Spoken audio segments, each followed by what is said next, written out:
Bonjour à tous et bienvenue dans cette nouvelle vidéo d'Easy Excel Query. Petite vidéo rapide aujourd'hui pour vous montrer comment insérer une ligne en utilisant le langage M dans des données Power Query sans utiliser Fusion.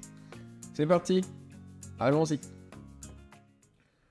Alors, nous voilà dans un tableau Excel avec des ID, dates et une utilisation finalement pour du marketing. Et supposons que maintenant, on veut insérer un ID 0 parce qu'on a oublié l'ID 0 pour ABCD raisons.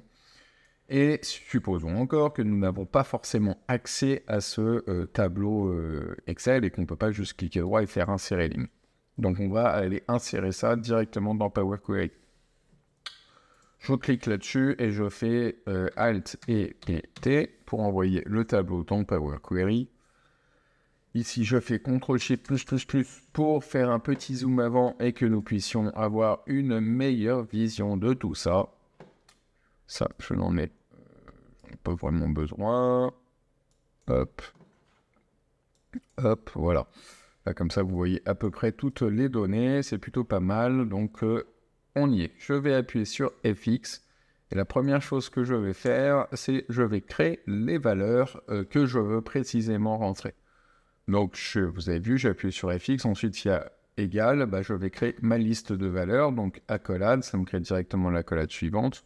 J'ai 6 colonnes, j'ai 6 valeurs à rentrer. ID client, je vais dire que c'est l'ID 0. Ma date, je vais dire que c'est, on est le combien, le 8 aujourd'hui, donc le 8-05. Est-ce que je recommande? Oui, je recommande. Est-ce que je suis satisfait? Oui, je suis satisfait. Est-ce que je vais réutiliser? Oui, je vais réutiliser. Est-ce que j'ai des remarques? Pas de remarques.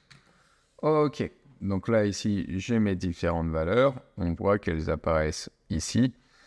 Et maintenant, on peut se dire, ok, c'est bien, j'ai ces différentes valeurs, mais comment est-ce que je vais faire maintenant pour les mettre là-dedans? Alors, première chose, c'est que ces valeurs sont sous la forme d'une liste. Pour pouvoir insérer une ligne, il faut que je le transforme en format ligne. Qu'est-ce que c'est une ligne? C'est un record. Comment je fais pour transformer une liste en record?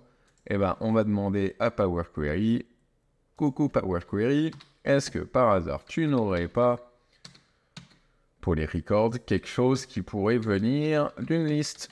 Eh bien oui, magnifique, record from list. Nous avons donc cette magnifique formule qui nous vient de Power Query. Donc record from list, il nous dit list as list, donc donne-moi ta liste de valeurs sous forme de liste. C'est plutôt pas mal, c'est ce qu'on a. Et ensuite, il nous demande field as any. Donc, en gros, il nous demande quand il y a any, c'est une liste aussi, et il nous demande le nom des colonnes. Parce qu'un record, forcément, c'est une ligne, mais il faut qu'il sache chaque valeur, dans quelle colonne ça doit aller. Donc là, ici, ma liste de colonnes, c'est la colonne, c'est toutes les colonnes que j'avais dans source. Est-ce que j'ai une formule pour extraire le nom des colonnes de ma source? Oui, table.columnNames. Je récupère donc l'ensemble de noms de ma colonne source. Je ferme ma parenthèse sur record from list et on regarde, boum. Ici, j'ai bien ID client 0, date c'est 8-05, recommandé oui, satisfait oui, réutilisation oui, remarque, pas de remarque. On commence à s'en rapprocher. Je vais cliquer droit, je vais faire renommer et je vais faire value to insert parce que ça va être les valeurs qu'on va devoir insérer. Et là, maintenant, on est plutôt pas mal. Je veux retourner sur source, donc j'appuie sur FX, j'efface ici mon étape qui est là et j'appuie sur source pour retourner sur ma table source. Ok, super. Et maintenant, je vais voir si Power Query a quelque chose qui contient la insert. Alors, je tape table point et vous voyez, j'ai juste tapé le i. Le premier qui arrive, c'est insert rows. Donc, je tape insert rows. Il me dit quelle est la table sur laquelle tu veux inserter des rows. Donc, insérer des lignes, c'est ma table source. Où tu veux insérer ta ligne, je veux sur ma ligne 0. Est-ce que tu peux me donner la ligne que tu veux? Donc, d'ailleurs, il y a un S, j'aurais pu en mettre plusieurs. Mais est-ce que tu veux me donner la ligne que tu veux insérer? Oui, sous forme de liste. Je ne sais pas si vous avez vu.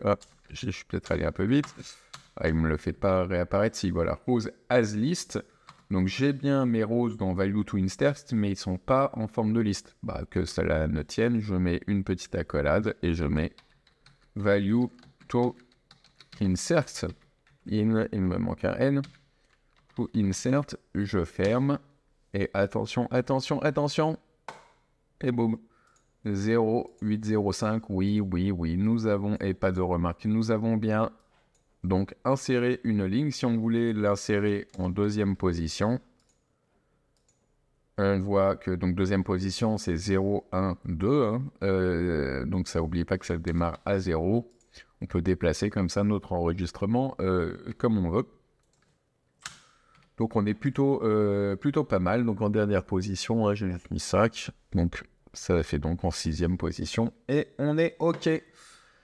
Fermer et charger dans. Il va m'ouvrir mon tableau. Je vais lui dire dans le tableau, feuille existante, qu'on met juste en dessous et qu'on voit bien la différence. On voit qu'on a bien celui-là qui a été inséré, qu'on n'avait pas à la base. Ça peut être très pratique si voilà, dans votre source de données, il vous manque pour abécéder raison une donnée, que vous voulez juste insérer une petite donnée comme ça. J'espère que cette courte vidéo vous a plu. Si c'est le cas, n'hésitez pas à liker, n'hésitez pas à partager, n'hésitez pas à commenter. Et moi, je vous dis à bientôt pour une nouvelle vidéo.